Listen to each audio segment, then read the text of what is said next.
Hello fellow tankers, it's Mobius here once again with another tank review in an episode of Tank Talk. Today we are covering the Tier 9 IS-8 Russian heavy tank. Following my normal trend of doing unorthodox or rarely played tanks, or just tanks that people tend to honestly hate, I'm going to be covering this honestly very misunderstood, very underappreciated Tier 9 monster of a heavy tank. I love playing this thing. I'm just going to come out and say it. And I'll probably never research the IS-7. A large part of the reason I love this IS-8, it's pretty mobile for a Tier 9 heavy tank, even outclassing the M103 for mobility, in my personal opinion, but also the top gun on it is absolutely fantastic. And we'll take a look at the stats later for sure, and you'll see exactly why I really like the final gun on this tank, and why I like playing this tank, so to speak. So, a couple things about the IS-8. The most suggested thing that people tend to tell others on how to play the IS-8 is they simply say, play it like a medium tank. Well, that incorporates a few things. You want to preserve your HP pool for as long as possible. You know, the easiest way to not take damage is simply not be there to get shot. So, you essentially play a lot of peekaboo tactics while hull down or side scraping to protect your HP as best as possible. Wait for your more heavily armored friendlies, such as heavies or TDs, to bait shots from the other team. And that's when you peek out during your enemy's reload. You peek out, you slap them for 440 alpha damage that they can do almost nothing about, and then you just get back into cover while you reload yourself. I really like playing this tank. It's versatile enough to where it can just plug the holes if a flank is falling. You can just reposition, back up your medium tanks, support your TDs, so on and so forth. I really feel that the IS-8 is kind of a jack-of-all-trades sort of tank. The one thing it's not great at, because it has fairly lackluster hull armor, but, you know, somewhat respectable hull armor, but fairly lackluster for Tier 9. It doesn't really block shots as well as most other Tier 9 heavy tanks. It's definitely not as easy as, say, an STI or an E-75, where you can pretty much just drive forward straight at the enemy, protect your weak points, and blast them into oblivion with high penetration and high alpha damage guns, and just laugh as they bounce and bounce and bounce off your armor. The IS-8 takes significantly more finesse than that, because you really have to conserve your HP pool for later stages in the game when you can utilize your mobility. Now, you definitely want to use that armor when it's needed. If you have a couple medium tanks that are supporting the front line with you, and they're taking significant amounts of damage, you definitely want to get in there, throw your weight around, soak up some damage with your HP pool, even block some with your troll armor or absorb some in your tracks, and just, you know, be a heavy tank, so to speak. Now let's take a look at the packages, which I believe is a large part of the reason the IS-8 gets a lot of hate. Because on a scale of Waffenträger 4 or Object 704, oh my god, piece of cake, stock grind easy, to E50, oh my god, this is freaking terrible, awful. The stock grind on the IS-8 is only a few notches above E50 terrible, honestly. The first package you get, you're mounting the 122mm D25T gun. That is the top gun that you get on the IS at Tier 7. It has 175mm of penetration, and having that at Tier 9 is just atrociously bad. Take my word for it, if you go down this line, you want to start stockpiling your free XP while you are still playing the IS at Tier 7, because you want to try and save as much as possible for the IS-8 so that you can get off this stock package. Fortunately, the first package does not cost too much, and that is when you get your first significant upgrade. You get the 122mm BL9 and a track upgrade so that the IS-8 turns more quickly. The BL9 is a pretty solid gun. It'll serve you well even at Tier 9, seeing as how it has 225 penetration. That's good enough to go through the front of even a mouse, no problem. Done it several times myself, even with the IS-3. So the BL9 will serve you a lot better than the D25T for sure. The second upgrade, again, upgrading your turret and the radio, but you also get an engine upgrade as well, adding another 50 horsepower to the IS-8, helping with the IS-8's acceleration. Now, the part of the IS-8 that really makes this tank stand out, in my opinion, is the final upgrade when you get the 122mm M62 T2 gun. This is the final gun also on the STI. It's also the final gun on the IS-4. It's a fantastic gun. And if you research either the IS-8 or the STI fully upgraded, it will help with the grind on the opposite respectable heavy tank. For example, if you fully upgrade the IS-8, then the STI grind will be significantly easier because you've already researched its top gun. So let's take a look at the detailed stats on this package. You've got 750 horsepower, as I said, 50 horsepower over the stock IS-8 and over the IS-3 actually, so it will feel more mobile than the IS-3 altogether. You've got 30 degrees per second track traverse, quite respectable for a heavy tank, a tier 9 heavy tank in particular. The turret armor at 201 in the front is pretty good. 148 in the side, again, is pretty good, but 50 in the rear, not that great. We'll go into that more detailed on tanks.gg, looking at the armor profile. The turret traverse is only 26 degrees per second, so less than the tracks, but still good enough, turning both your turret and tracks to keep up with a medium tank trying to circle you, no problem.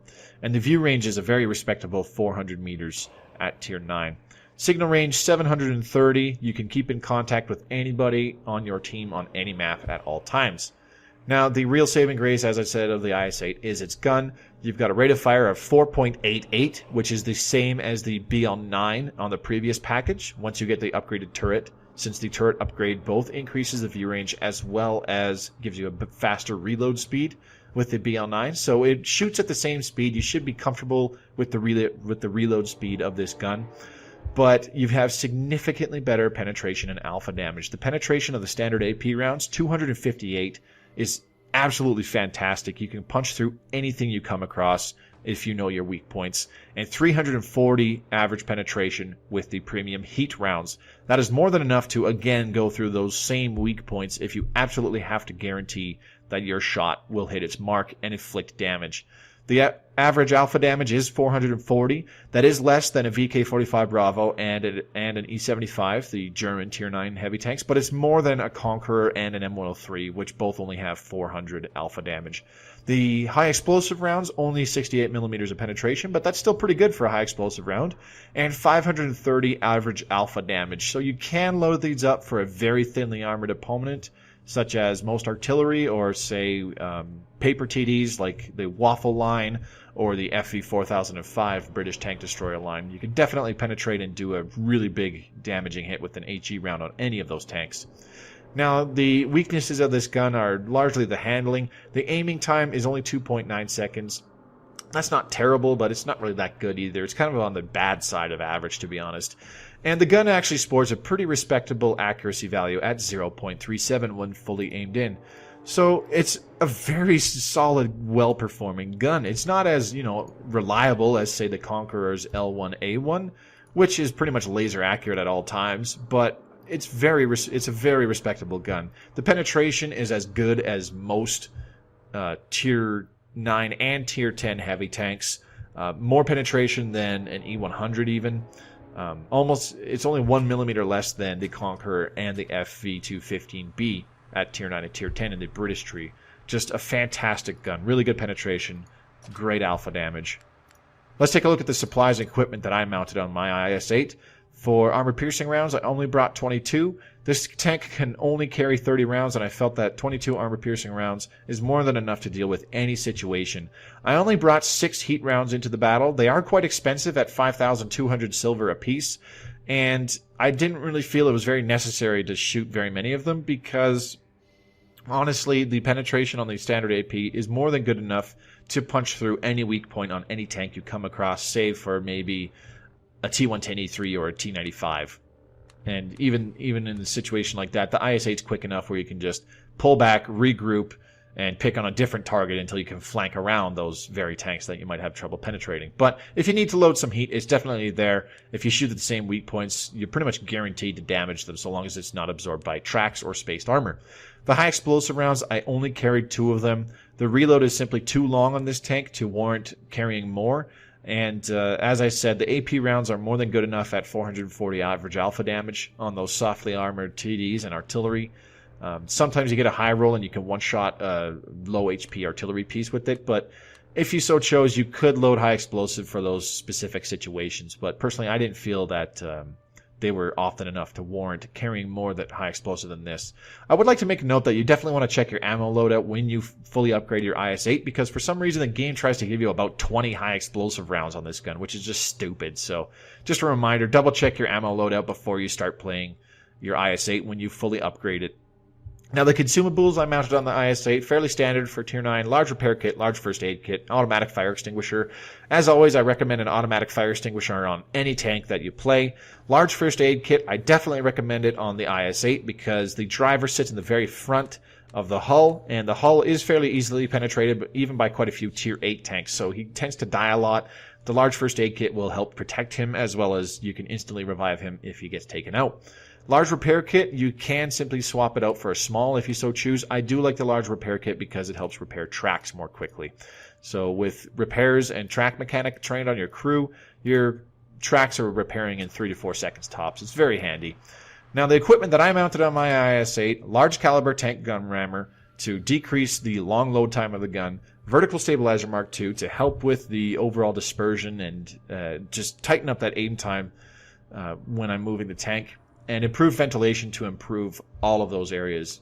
Slightly better gun handling, and again, slightly better reload speed. With this equipment, plus brothers in arms trained on the crew, the reload is approximately 10.15 seconds on the final gun, which is a pretty solid reload speed.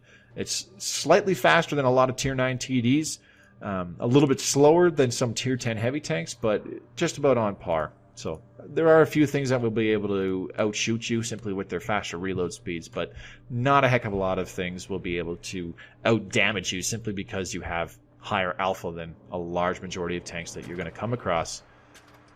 Now, going to go into a suggestion for crew skills on the IS-8. I usually don't do this in a tank talk, but there's a few that I definitely recommend for an IS-8. You obviously want the basics, repairs, Sixth Sense, and Brothers in Arms, obviously. But I definitely recommend you will want to train safe stowage for sure. You'll see a little later, the ammo racks are quite exposed in the side of the hull and the turret. So you definitely want safe stowage. You'll want clutch braking to improve the turning speed of the track traverse, I should be more specific, of the IS-8, improving on the already pretty good 30 degrees per second track traverse. And I could definitely recommend camouflage on the IS-8. The IS-8, while it is bigger and taller than the IS-3, it's still smaller than a large majority of Tier 9 heavy tanks. VK-45 Bravo, E-75, STI, M103, these are all bigger Tier 9 heavy tanks than the IS-8. So it's still quite a bit easier to spot them. Training camouflage and even silent driving on the IS-8 can help with those really long-range kind of flanking maneuvers that you would normally pull off in a medium tank. And you can do them more stealthily with an IS-8 because it's smaller. It has a better camo rating. Simple as that. So I can definitely recommend those. If you don't want to go for those, then the usual smooth ride, snapshot, and off-road driving, I would definitely say for sure. So let's go ahead and take a look at the armor profile on tanks.gg of the IS-8. Loading up the website right now. So, looking at the armor profile of the IS-8, also designated the T-10 when it was put into service way back in the day. I believe it was sometime in the 60s. But anyways, you'll notice that there are some pretty thick plates on the front of the turret. 270 millimeters in some specific spots, 240 millimeters, 220 millimeters. So the front of the turret is quite good. Hull down is a very hot commodity when you're in an IS-8. It will help protect your HP a significant amount. And the gun mantlet itself, you've got spots that are as thick as 250 millimeters of spaced armor, but the majority of it is another 210 millimeters of spaced armor. This gun mantlet, don't even bother. Not even with a super high penetration Tier 10 tank destroyer premium round. You're not going to make a dent in this friggin' thing. It's just way too thick. Other parts of the turret face, you're getting as high as 330, so TD premium rounds could punch through right outside the gun mantlet of the IS-8's turret face, but the vast majority of tanks will have difficulty penetrating that. There is a glaring weak spot on the top of the IS-8 right between the cupolas. This is a similar problem that, say, the IS-6 has. It's only a 40 millimeter thick plate. Even with sloping, you're looking at no more than 80 millimeters. And it's much easier to hit it if you are above an IS-8, especially if you have enough gun depression to shoot down on it. So a big weak point there. Now, the driver sits right behind this little plate here. It's only 60 millimeters, but on a tank that is too short to really get a downward shot on it where it can easily penetrate. It should be an auto bounce because it's just sloped so well. The front hull of the IS-8, anywhere between 230 to 240 millimeters on the plating. The lower plate itself is only about 190 effective, but a taller tank trying to shoot down at it will have a much more significant problem trying to penetrate your lower plate if they bother trying to shoot that. Honestly, if you are above an IS-8 and you're shooting down on it, just go through the upper front plate. It's much easier. Now, the sides of the IS-8, where you can get a lot, and I mean a lot, of troll bounces for a couple reasons. One, the tracks are quite wide, so they will absorb quite a few shots for you sometimes. But you've also got this band of 30 millimeters of spaced armor. So if you wind up getting yourself caught out in the open and somebody's about to return fire at you, just do the old World of Tanks shuffle. Just kind of wiggle the tank back and forth like so. You would be amazed how often it throws people's shots off, causing them to either shoot you right in the tracks in the front drive wheel, where it simply absorbs it, or even bounce off of this side armor, which can be extremely good when sloped well enough. So the side armor here above the spaced armor, only 120 millimeters, effectively 165. The spaced armor makes it about 190 when you are completely flat on this thing, so low pen guns will still have trouble penetrating that specific point on the IS-8. But where you really want to aim is around the tracks, barely above it, but kind of behind the tracks there. It's only 80 millimeters. The tracks themselves adding another 20 millimeters, so only 100 millimeters. If you manage to get beside an IS-8, you essentially just want to shoot into the lower portions of the hull. The turret can be unreliable to shoot the side of on an IS-8. There are some pretty thick bands there, getting as high as 210 millimeters. The top's a fairly tough target to hit, only 110 millimeters, and the middle of the turret about 175. So again, low pen guns will have difficulty with that. Now the back of the IS-8, really, really poorly armored. The back of the turret is only, I believe, on the package it said only 50 millimeters, so you're not getting a heck of a lot of effective armor in the back of the turret on the IS-8. And you have very little in the back of the hull as well, only about 60, 70 millimeters tops effective armor. Now, any of you who play artillery, the engine deck of the IS-8, 16 millimeters. So the backside of the IS-8, very vulnerable to an artillery shot right here. And this is where all the fuel tanks and engine deck are. So you will absolutely cripple an IS-8 if you manage to get an artillery HE shell through that part of an IS-8. Let's look at a couple of detailed stats on this thing.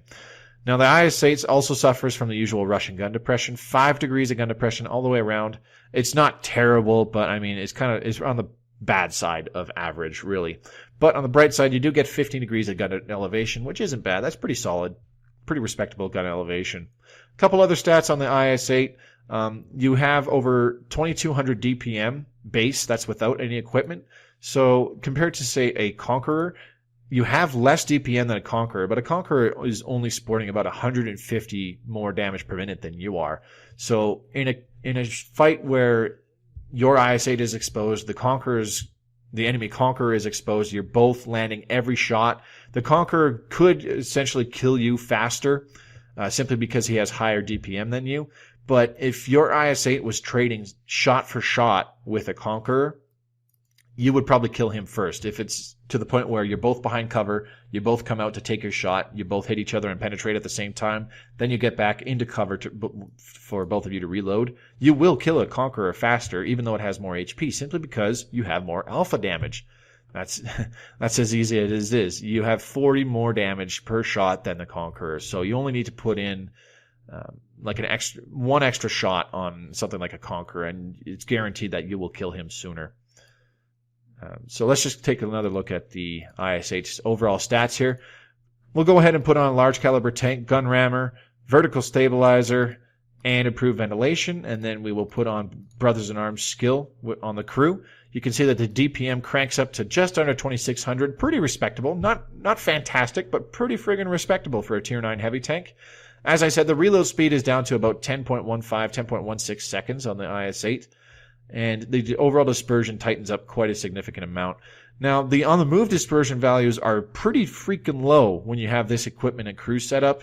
You'll find that the IS-8's bloom reticule, it doesn't increase a hell of a lot when you're moving the tank around. It's simply the long aim time that really hurts the overall gun handling of the M68 122 millimeter. But the overall on-the-move dispersion values, they are quite good, especially for a heavy tank. So the terrain resistances on the IS-8, they're actually a little bit better than the IS-3, so both more horsepower on the engine, and I believe it's a slightly lighter tank, as well as better soft stats, terrain resistances on the IS-8, they all lend to a slightly more mobile tank than the IS-3. So playing the IS-8, you do not want to rely on your hull armor. Like I said, you play it more like a medium tank. You try to preserve your HP as much as possible. Go hull down as much as possible where you can. And in order to do that, you really need to know your maps. You really need to know those little hills and pieces of rubble where you can go hull down, and this is all you need to do here. Cover up everything but the gun and above it on your turret. If you cover up your hull with a nice piece of rubble, and you can still aim your gun down well enough to shoot at people's lower plates for damaging hits, then you're golden in an IS-8. The turret's good enough where it will reliably bounce a lot of shots. Exceptions being players who know what they are doing with high accuracy and high penetration guns shooting in the top of the turret. So that's essentially a look at the IS-8's armor profile as well as the soft stats. Let's take a look at the crew and module locations. Starting with the front of the IS-8, as I said, the driver's in the very front, and that funny plate at the very top right beneath the gun. He can get knocked out, especially if a tank is above you shooting that point. He can also get knocked out from a shot going through the lower plate. So he dies a lot. I definitely recommend a large first aid kit, or simply train pain tolerance and jack of all trades on your crew by the time you get to the IS-8.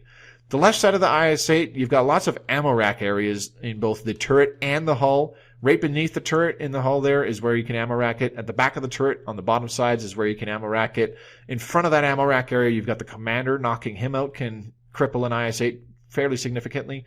The gunner's on the very front of the turret, just next to the gun. Although that is the kind of oddly sloped part of the turret, so you have to have a very flat angle to reliably knock out the gunner on the IS-8. Directly behind the ammo rack in the hull is where the fuel tanks are as well. That's all very vulnerable to an enemy tank flanking around on your sides for sure. The back of the IS-8, like I said, very exposed. The very bottom of the hull is where the engine deck is. Directly above that is one big weak point. It's only about 60 millimeters effective armor.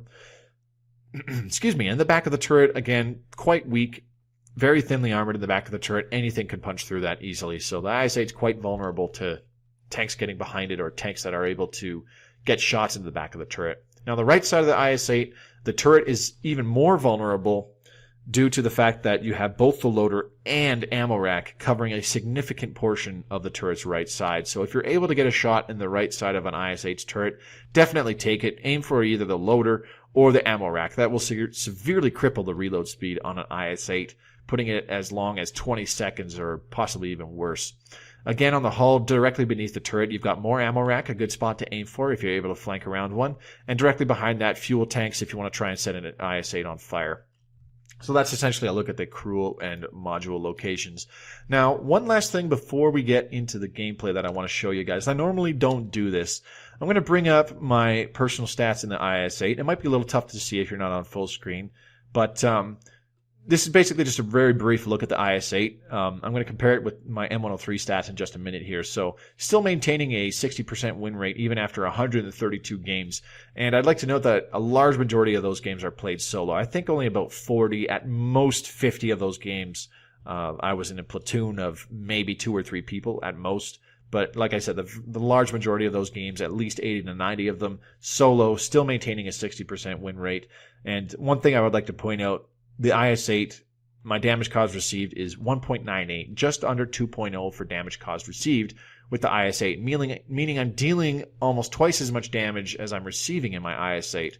A quick look at my M103 stats, and while I did play this tank a year ago, and I do think I was a worse player back then when I played the M103 as opposed to now, I do feel that the IS-8, I had a better performance in it simply because it was a much more comfortable tank for me to play.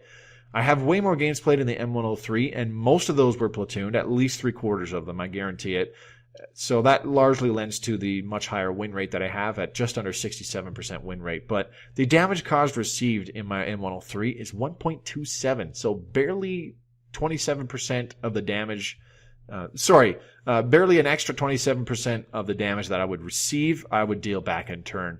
A quick side-by-side comparison. So the IS-8, I have a significantly higher kill-death ratio at 2.78 compared to 1.89. So basically killing one whole extra tank over the M103. The damage caused received, again, 1.98 in the IS-8 compared to 1.27 in the M103. And 1.52 average vehicles destroyed per battle compared to the M103's 1.1. Very, very significant differences. Again, this could be because I have improved as a player since I played the M103, But we all know that's not true, so I like to think it's because the IS-8 is just a better performing tank for me. A lot of people will still dislike playing the IS-8, and, you know, that's fine. I'm not going to be able to change everybody's mind, but I do think the IS-8 is a sorely underappreciated and underrated tank. Personally, I just love playing it. So, without further ado, let's get into the gameplay. This tank talk is actually taking quite a bit longer than I intended to. I do apologize for that. So, my first game here is on Siegfried Line War. I am solo, and I am playing on my Xbox 360. So, this game here, I'll be able to showcase what the IS-8 is kind of capable of in an urban environment. It can reposition, you know, you can put it where you need to, and you can just get shots on target where they really need to count. So checking the team composition, it's a very Tier 9 game. The other team has significantly less Tier 9s, but they have a lot more Tier 8s, and just about all of them can reliably damage me. AT-15, Charioteer, the Borsig, the ISU-152, even the Tiger II, all pretty dangerous Tier 8s that can reliably penetrate the front hull of the IS-8. So I knew I had to be careful of that. We do have quite a few more Tier 9s, but we also have significantly more Tier 7s than the other team. So whenever I play solo, I always tend to ping a sector on the map like so, and then I say on my way. That simply signifies to my team, this is the direction I'm going to be going. That's kind of the area I will be covering. And most of the time, people kind of spread out away from that. As I found, people tend to head the opposite direction from a sector that somebody's pinged. Now, unfortunately, to this Waffle 4 that I just ran into, I was not paying attention since I was looking at the map, so I wound up plowing into him, pushing him along for not sure how long, but, you know, just getting in the way there. So the first little while on in this battle, nothing much is going to happen. I mean, to be fair, it's the first 40 seconds in the game, and at this early stage in the game, people are just positioning. But for the first about 2 minutes here, there's not really going to be anything happening because I'm simply just waiting for tanks to come down this right-hand side. I got into a nice position where the tank is largely hull down, but I can still get my gun over it to shoot any enemies that come along in my path here. So a pretty good position there, and I was also backed up by the friendly Waffle 4. So we had some pretty significant firepower pointing this way. Just waiting for any enemies to come around this way and keeping my eye on the map. But upon seeing that we have 3 friendly tank destroyers coming down the 0 line on my far right, and that there's several streets behind us that are largely unprotected, I decided I need to turn around and try and plug these holes that are left wide open.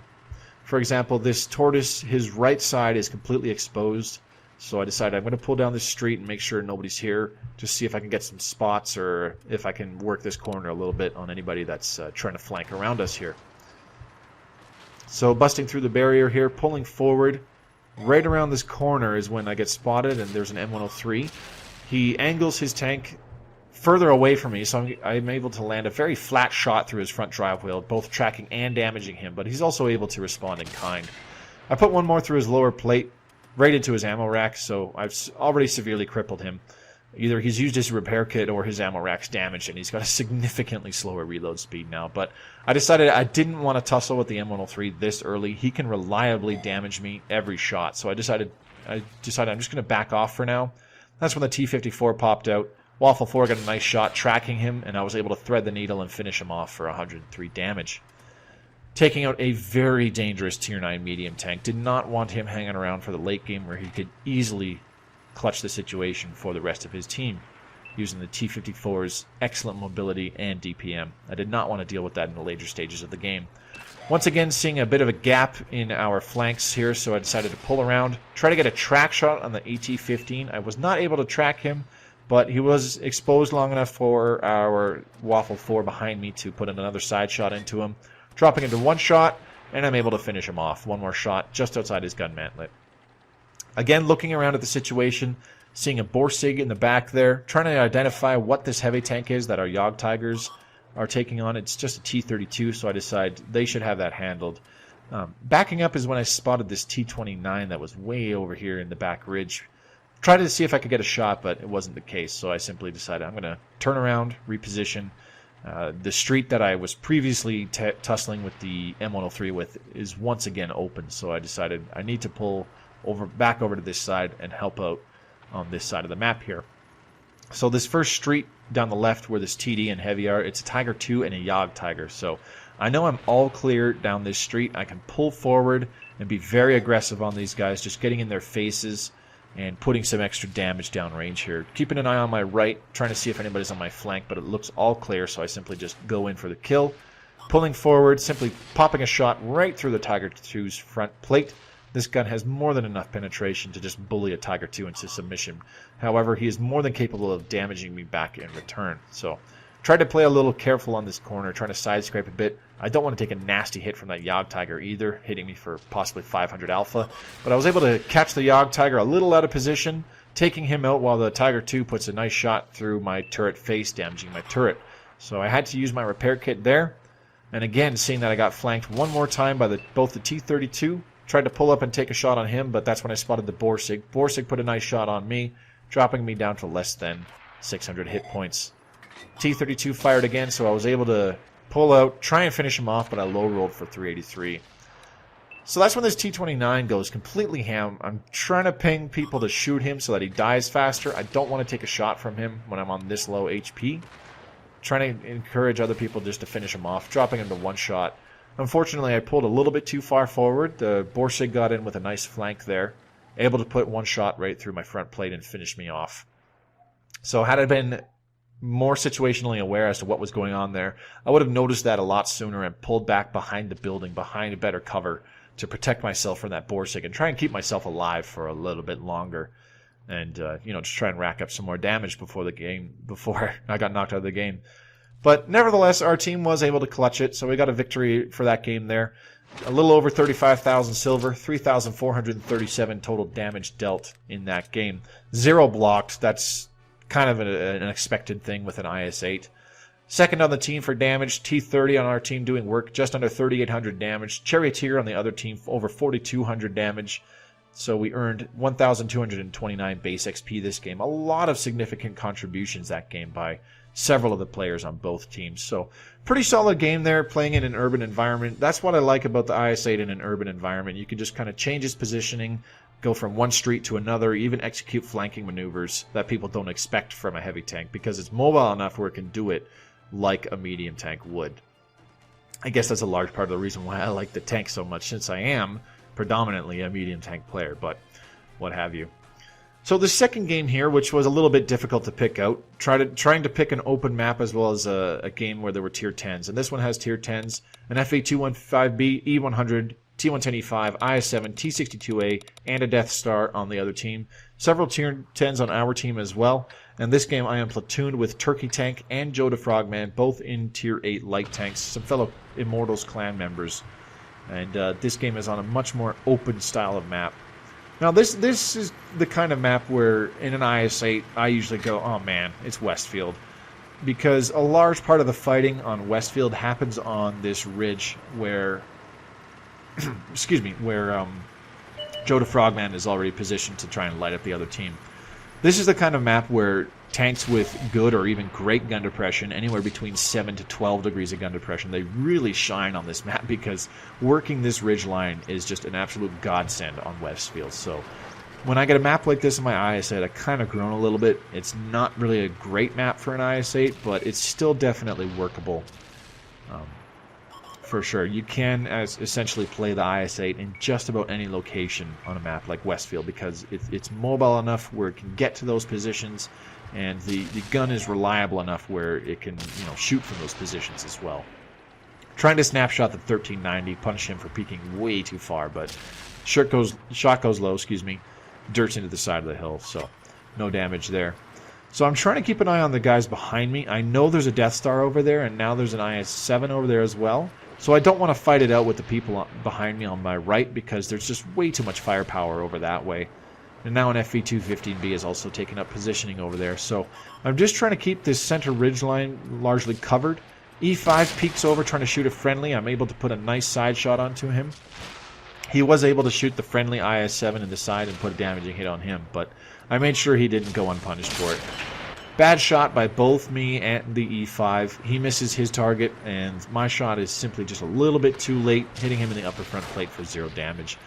However, he is kind enough to start peeking up over again, so I figure he might do it a second time. Another shot dirted on the T-62A, hitting the side of the hill for 0 damage. T-62A playing very aggressively, but I know he can't get the gun depression down on me either. E5 and me are able to trade shots, however mine was absorbed by the tracks this time. His was right through the side armor there. I know the E5 side armor is quite weak, seeing as how I do have quite a bit of experience playing that tank.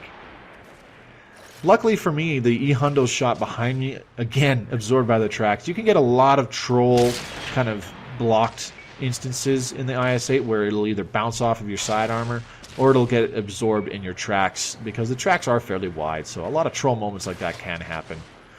Putting a shot in the cupola of the E-75, and while I'm repositioning, I got stuck on the friendly E-100 just a little bit, so I'm trying to get out of his way, and that's when the E-5 is able to put a damaging shot right through my hull. So peeking up just over this hill, peeking up just enough where I could thread the needle, 427 on that E-75, again through his commander's cupola. Russian accuracy at its finest. Sometimes you can pull off shots like that with the IS-8, and when it happens, the penetration is more than good enough where it should sink in and inflict a fairly significant amount of damage. So the enemy team is actually getting quite aggressive here. An M103 pokes over. I tried to get him in the turret side, but he turned it at the last moment, and I was only able to bounce it off the side of the turret there. So I'm largely just trying to keep an eye on this right side over here. Also keeping an eye on anybody peeking up in the middle here, like that 62A just did. Unfortunately, I was not reloaded to try and shoot that 62A. I didn't feel I had a good enough shot for it, if possible as well. So once again, repositioning so that I can get some shots up above me on the left-hand side, seeing as how some of the heavy tanks, they're getting quite aggressive on that side of the ridge line there. So looking far to the left, I pinged that the E5 is flanking. He is going to be a primary target for us here. The TD's way in the back on my left, though. They did see him coming, so they were able to position themselves accordingly. However, nobody else came this way, so I decided I need to pull back and deal with this E5. Even if he kills me for it, he's just too much of a threat in this position. So I pull forward, put another shot into his side. He also puts one right through my front to damage me as well. Turkey tank peeks over, derps him for over 200 points worth of damage. Trying to line up a shot on this cupola here, this kind of tumor thing on the top of the turret.